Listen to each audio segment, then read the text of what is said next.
Olá, nós estamos no Fala Câmara Entrevista, iniciando a legislatura de 2021 e queremos atualizar com você os temas do dia a dia que interessam a nossa cidade em multiplataforma pela rádio e TV Câmara Bauru. E você também depois tem este programa, assim como toda a nossa grade de programação, disponível na página da TV Câmara no YouTube. É só clicar em vídeos. A nossa convidada de hoje é a vereadora Estela Almagro. Ela tem uma experiência de militância política, foi vice-prefeita e traz os seus 1.371 votos de representação direta das urnas na eleição de 2000 aqui para a representação popular. Obrigado por nos receber, Estela. Eu que agradeço. Para mim é uma satisfação agora eleita vereadora, né? Tive tantas vezes aqui na TV Câmara dialogando com vocês, assuntos da cidade, ainda quando vice-prefeita, né? Que fui por 8 anos. Mas agora como vereadora e parte dessa casa, para mim é uma satisfação estrear aqui, ó, o espaço e os microfones. Estela, nossa missão pública aqui já começa com agendas ainda em janeiro para entrar no início da atividade parlamentar em si, em fevereiro, lá no plenário, com as sessões, votações e audiências públicas, reuniões de comissões, mas temos naturalmente uma intersecção aqui interessante, infelizmente impregnada ainda por uma segunda onda em elevação neste momento aqui da nossa gravação de final de janeiro de dados da Covid, que tem repercussão em várias frentes, questão de vulnerabilidade social, educação, saúde, questão sanitária, epidemiológica e também de decisões de gestão. Vamos separar alguns temas para colher as suas primeiras impressões. Você já participou de reunião pública aqui no plenário em relação à questão da educação, a apresentação inicial de possíveis medidas, já fez reunião, inclusive, na comissão com vereadores, um grupo que foi formado para debater isso mais a miúde, e já teve uma reunião técnica, inclusive com núcleos do Comitê Gestor Covid. Quais as dificuldades ou os caminhos que você enxerga do seu ponto de vista da possibilidade ou não de retornar às aulas, ainda que em forma escalonada, se for esta a decisão do Poder Executivo, com biossegurança? Olha, Nelson, é importante a gente frisar que essa é uma decisão que depende única e exclusivamente de um decreto da prefeita municipal. Mas é sempre bom a gente ponderar, esse é o esforço que eu tenho feito, de que toda decisão solitária também implica em consequências solitárias. Eu acho que é um momento extremamente delicado. Você bem pontuou, um momento em que a pandemia ainda não tinha ido embora e ela volta a crescer de forma assustadora. O estrangulamento das oportunidades de leito para a Covid e outras doenças mostra que o hospital vai se chegando no limite, né? Atingiu seu limite de ocupação nessa semana, e esses itens, afora a necessidade de um debate com os segmentos da área, que eu sei que ainda não aconteceu, Sincerme, a POESP, funcionários da esfera administrativa, na rede de ensino, seja pública, seja privada, no âmbito municipal ou estadual, é extremamente importante. Eu tenho feito um esforço de dizer ao Executivo que não tome essa decisão na canetada e que dialogue com a cidade, porque é uma decisão que vai implicar toda a comunidade, não só escolar, mas a cidade como um todo.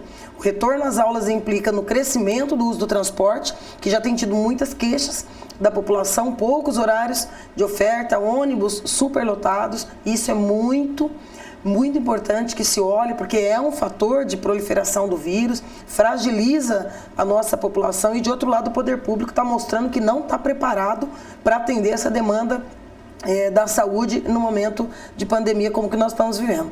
Os protocolos de biossegurança existem, então aí já há bastante tempo. No entanto, sem querer discutir aqui quem são os únicos ou os vários culpados disso, não vejo a rede pública municipal, estadual e parte da privada também preparada para cumprir todos os itens de protocolo de biossegurança. Portanto, se há qualquer risco, as nossas crianças, as suas famílias, a comunidade, são muitas perguntas ainda que precisam de resposta. Eu acho que seria de muito bom tom que se adiasse isso. Todos queremos a volta às aulas, todos queremos que a pandemia passe, todos queremos voltar à normalidade, mas não vejo respaldo, estrutura, preparo para que isso aconteça nos próximos 30 dias. Então isso é muito importante que seja debatido de maneira adequada, e nós temos utilizado o mandato para fomentar esse debate entre os vereadores. Acho que é um assunto que precisa nortear a atuação de todos os nossos pares aqui da casa. Temos tido eco com isso. Tivemos essa reunião com a Secretaria de Educação, que cuidou de envolver vários técnicos das duas pastas diretamente envolvidas, né? Saúde e Educação.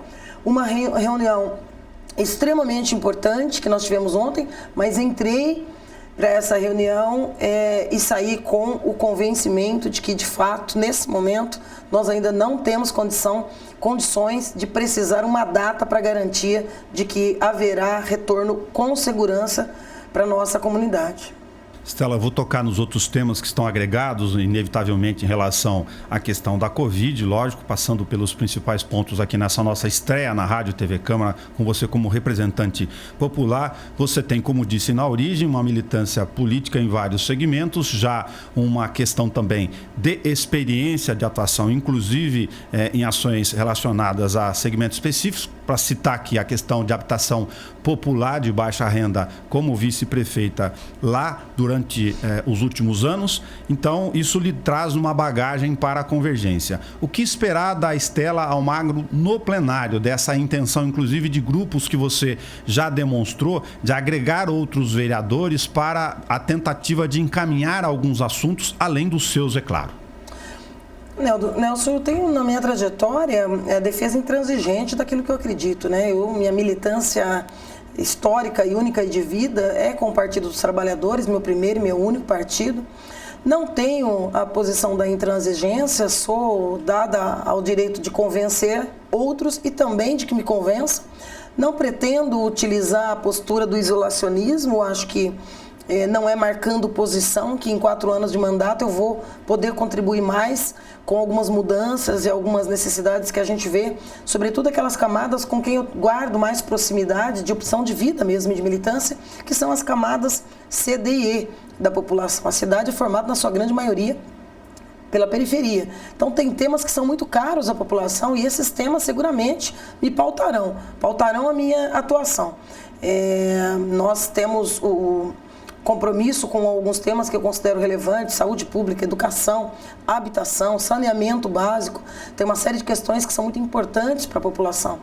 O desenvolvimento econômico, que é a geração de emprego e renda, com esse recorte voltado para esse público, que é quem mais sofre, sobretudo com o país e o mundo ainda buscando sobreviver à situação de pandemia, que é praticamente um cenário de guerra, né? Atinge todos, mas essas camadas sofrem mais. Então a minha atuação aqui será sempre do diálogo, de posturas firmes, aberta ao convencimento, mas buscando o tempo todo também convencer. Nós somos uma casa de leis, uma casa eminentemente política, né? A arte de dialogar, de nos reunir, de construir posições mais coletivas possível.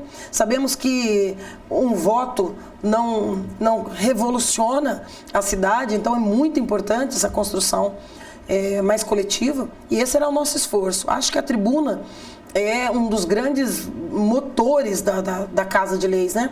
Eu sou muito dada ao uso da palavra, acho que a palavra é o grande instrumento do político, e a tribuna é algo que eu pretendo utilizar constantemente como um dos instrumentos do convencimento, não só da casa, mas também da população e dos segmentos, né? Então, o que esperar da Stella? Vou estar sempre por aqui, atuando, falando, dialogando e buscando o convencimento para aquela agenda que trabalhou aí a minha militância de uma vida toda. Eu estou com 49 anos de idade, sou militante da esquerda e do PT desde os 16 anos de idade, me filiei aos 19, então completei nesse ano de 2019 30 anos de militância política. E essa transparência na minha forma de ser, eu acho que vai facilitar muito o meu convívio na casa e também a minha atuação em prol da cidade. Stella, é natural o reflexo por razões sanitárias e epidemiológicas de quaisquer temas que avaliemos aqui do ponto de vista da discussão coletiva do poder público, de decisões que estão tendo que ser tomadas neste momento. Começamos pela educação, e para aproveitar que você já participou da primeira reunião técnica envolvendo a Secretaria Municipal de Educação com a professora Maria do Carmo Kobayashi, escolhida por Suelen Rossim, com a presença de integrantes do núcleo gestor da Covid. Que dados você tem sobre esses outros reflexos? Tem, lógico, a importância da educação que a gente comentou, mas que vai envolver comércio, trabalhadores informais, o transporte coletivo que você disse, deslocamento, mobilidade, transmissão ou não, e esse ajuste sanitário e regulatório da cidade. Então, eu repito, o protocolo de biossegurança ele está pronto há tempos, né? E não é algo nosso. É um protocolo que visa atendimento dos critérios mínimos de segurança na saúde mesmo. O que eu não vejo é condições efetivas hoje de os nossos prédios, as condições para um possível ensino híbrido, o preparo dos nossos profissionais da área da educação que se mantiveram à distância, mas nativa, acompanhando seus alunos. É um processo que traz um desgaste psicológico imenso, não só para esse setor, para a sociedade. Então, realmente é um momento atípico. Mas, apesar de todo o esforço dessa equipe multidisciplinar que nos atendeu ontem, nós estávamos em um número bastante representativo, 8 vereadores, nessa discussão. Foi uma discussão realmente muito rica do ponto de vista do debate. Porém, não saio de fato convencido pelos números apresentados. Há posições científicas, inclusive, que são controversas. Há um entendimento dos técnicos da área da saúde de que a criança é um vetor minimamente impactante na transmissão do vírus. Ora, isso para mim não é pacífico ainda dentro das recomendações da OMS, a Organização Mundial da Saúde. Então, é um item que, ao ser considerado pelos técnicos que preparam esse retorno, também nos preocupam, porque não é um assunto pacífico.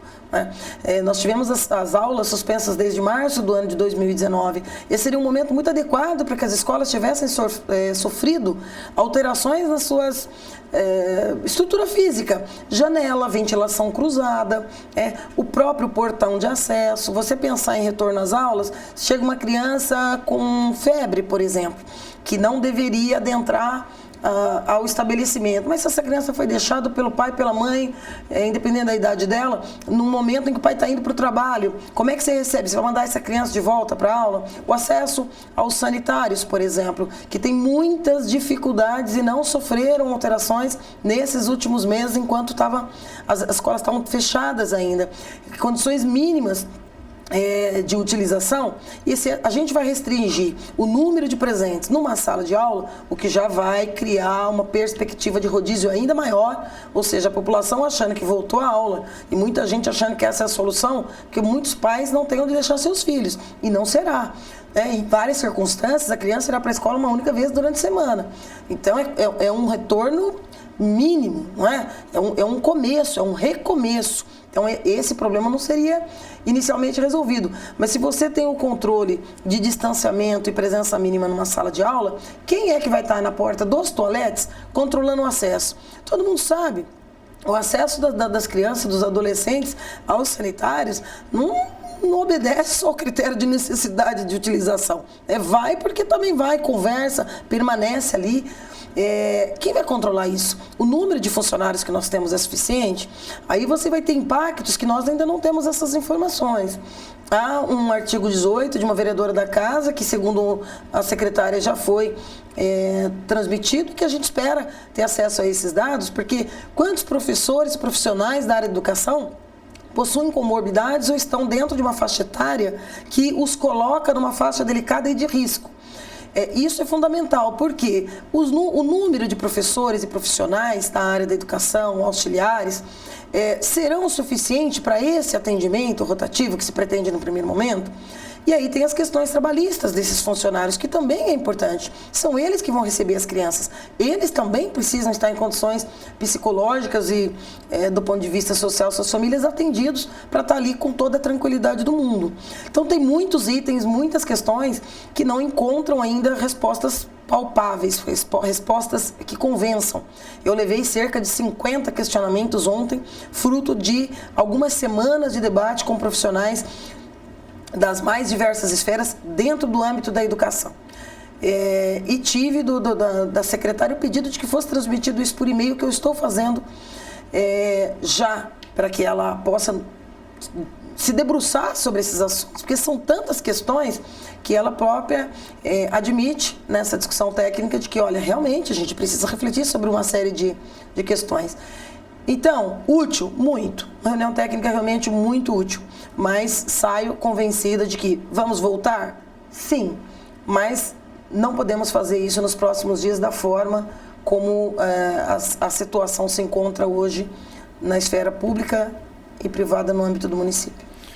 Obrigado. Até por exemplo e exigência de protocolo, para aproveitar quem nos acompanha pela rádio e TV Câmara, Estela, você está vendo quem está nos assistindo pela TV Câmara, a vereadora no estúdio da TV Câmara, com a diretoria de comunicação acompanhando do lado de lá, com distanciamento, e vendo a minha imagem no ar, para quem está nos assistindo pela TV, lógico, próximo aqui a 2 metros de distância da colega Carol Garcia no estúdio da rádio. Tem detalhes aqui da nossa estrutura física de comunicação em mais de um veículo que podem passar despercebidos, que nós estamos cuidando. Imagine isso em escala, em saúde, educação, comércio, ônibus e todos os detalhes que você está falando. Exatamente. Eu citei isso em várias discussões que eu já participei, Nelson, inclusive em algumas emissoras. Se nós fazemos as nossas reuniões públicas ainda remotamente, quer dizer, com presença no plenário somente de funcionários e vereadores, com todos os protocolos de higienização dos nossos microfones de à parte, o controle do cafezinho, da água que a gente recebe ali, enfim, com todos esses critérios de biossegurança que são importantíssimos que sejam assegurados, isso mostra que, de fato, nós já estamos admitindo que a situação ainda não é de normalidade e demora para que ela seja. Então, eu particularmente, com a vacinação, que eu acho que é fundamental, eu espero que essa queda de braço que não interessa a Bauru, a São Paulo e ao Brasil, entre governo federal e governo estadual, termine, porque a solução para todas as pandemias do mundo sempre foram vacina. E a gente espera que a vacina seja realmente o começo do fim desse momento que a gente passa e que fragiliza todo mundo em todas as áreas, em todos os aspectos.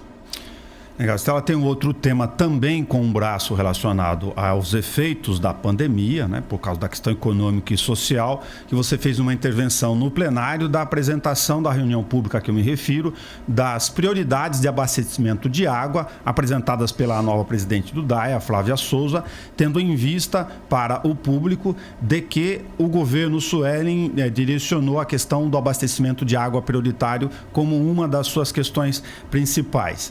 Pois bem, aí você faz uma intervenção nesta reunião para acompanhar todo o material também da cobertura do jornalista Vinícius Lousada, da assessoria de imprensa, que está no site para os detalhes, tanto quanto o vídeo na íntegra, para você que não acompanha essa reunião pública, da preocupação em relação à tomada de decisão para os efeitos econômicos, do lado de cortes, que acabaram em dezembro, num panorama federal de fim de auxílio emergencial e com o fim do subsídio exatamente para esse público aqui na cidade. As reuniões públicas são extremamente interessantes no sentido de fomentar o debate sobre várias questões nessas áreas. É a terceira que eu tomei parte, vou estar sempre não só provocando essas reuniões, como participando quando outros pares estiverem chamados, porque normalmente serão assuntos que é do interesse da comunidade. A presença ontem de vários secretários da presidenta do DAE, a Flávia, foi importante no sentido de trazer possíveis saídas para a questão do desabastecimento e dos projetos que a nova gestão tem para resolver essa questão da escassez, né, da oferta de água na cidade. E do desperdício também. Nós participamos desse debate com alguns questionamentos, mas com uma preocupação, vim para a reunião pública já com uma preocupação desse recorte social. A gente sabia que a decisão do prefeito anterior, Clodoaldo Gazeta, já não estava mais sob efeito e víamos com uma certa estranheza que já não fosse uma preocupação inicial do novo governo, o governo Sueli Rosim, de que essa demanda já começasse com a preocupação de ser atendida, né? Além disso, a questão de saber se tudo que está sendo anunciado já tem compromisso orçamentário, já tem verba prevista, já tem projeto pronto para ser executado, são questões que nos atormentam, porque esse debate da falta d'água na cidade é algo que se agrava a cada ano, né? E isso é muito importante que a gente encontre soluções. A questão do meio ambiente foi uma questão também que nós levantamos durante essa reunião pública, porque o Batalha está aí agonizando há anos, né? E essa questão toda do assoreamento do rio, do descuido, do manejo no entorno dele, e essa importância de uma pactuação regional, sobretudo com Agudos e com Piratininga, que são os municípios diretamente ligados a essa necessidade de preservação do Batalha, também abordamos para cobrar e deixar registrado que nós vamos acompanhar essa discussão de perto. Uma outra questão colocada é de que há uma reclamação de anos, né? Assim, a população reclama muito dos canais de atendimento do DAI que não demonstram eficiência, seja para vazamento, seja porque está um problema de falta, seja, não importa o motivo, mas tanto o 0800 como o outro telefone fixo tem tido reclamações de anos, né? No retorno, na demora para o atendimento. E isso também foi muito importante para a gente ter a oportunidade de dizer que espera que isso seja buscado uma solução para sanar esse tipo de problema. Mas a grande questão que nos causou estranheza foi a reação da presidente naquele primeiro momento na audiência, na reunião pública, aliás, de que com o fim da pandemia os cortes estavam autorizados. Ora, não tem fim de pandemia, né? Mais do que não tem o fim da pandemia nem aqui, nem em lugar nenhum do mundo ainda, infelizmente, muito embora muitos países já em processo amplo de vacinação e nós ainda não, o que só agrava a situação do Brasil, de São Paulo e de Bauru também, né? Isso mostrava uma despreocupação com a questão social, né? Eu reincidi na provocação à presidenta Flávia porque a resposta de fato causou estranheza, tanto que no mesmo dia a prefeita estava exatamente em São Paulo, dialogando a necessidade de ampliação dos leitos, ou seja, a cidade sofre sim os impactos da Covid que se mantém e galopa em números crescentes. E isso impacta pessoas que pararam de receber. Um número muito grande de famílias estavam sobrevivendo em 2019 com base no auxílio emergencial, que a ausência de sensibilidade do governo Bolsonaro decretou o fim. Nós não sabemos a situação que o Congresso agora espera-se reaja e garanta essa continuidade, porque essa transferência de renda tinha mantido minimamente as condições de segurança alimentar, de sobrevida das famílias, sobretudo das classes C, D e E. E o corte de água, num momento como esse, assim como de energia, são bens essenciais para garantia, inclusive, de que não haja proliferação. Ora, higiene pessoal, não é? A água é vida. E fiquei feliz de saber depois, ao final do dia, que o DAI reconsiderou, a Prefeitura Municipal repensou e, ao final do dia, tomou a decisão de manter por mais 2 meses. Isso que eu acho que num primeiro momento ainda é pouco, porque não sabemos a extensão dos impactos da pandemia e dessa ausência do auxílio emergencial, mas de qualquer maneira, neste primeiro momento atende minimamente a garantia de que a população não fique sem esse bem sagrado que é a água, né, no momento de pandemia. Essa é a importância da nossa missão pública aqui. Vou pontuar para chamar a atenção de um outro fato que pode ter passado despercebido, Estela. Foi do debate público de manhã, que você está reivindicando aqui corretamente do ponto de vista público, da nossa missão de colocar isso na rua rapidamente, aliás, ao vivo pela Rádio e TV Câmara, com o governo tendo esse radar para poder observar aquilo que a representação popular colocou no plenário que você fez. Uma outra pontuação tua que pode ter passado despercebido aqui, me refiro, é que você dá um puxão de orelha, me permita a menção aqui do ponto de vista político, na presidenta do DAI, sobre aquela questão do protocolo de que só o vereador pode encaminhar como a caixa de ressonância dos pedidos, infelizmente, de muitos, né, buracos, vazamentos na rua para a crise da água, após o 20º dia. Aí tem o desperdício, o prazo, o tempo e a função do parlamentar de exercer esse papel. Isso chocou, né? Não só a mim, mas todos, causou muita estranheza. Eu quero aqui atribuir, talvez, ao fato de ser uma neófita num cargo diretivo de uma um setor tão importante da máquina pública que é o DAE, Departamento de Água e Esgoto. Ora, é uma caixa de ressonância, não só a Câmara. É óbvio que a população, ao não ser atendido no DAE, ou pelo telefone do DAE, ou pelos canais de atendimento do DAE, se reportem aos vereadores, os quais foram eleitos por essa mesma população, para não só cobrar maior eficiência e agilidade nas respostas, mas nos mecanismos que o DAE disponibiliza para que a população se dirija diretamente ao DAE. Isso sempre foi assim e vai continuar sendo. Não é? Nós não estamos adentrando a esfera e a seara da competência do DAE, nós estamos cobrando. E é nosso papel cobrar eficiência no atendimento, eficiência na resposta, diminuição desse prazo que me parece absolutamente excessivo, sobretudo quando se fala de falta d'água ou de vazamento de água. Que a perda em Bauru ainda é algo que assusta. E causa estranheza que a presidenta de um departamento tão importante considere algo negativo essa intervenção do parlamentar que foi eleito, na verdade, para representar.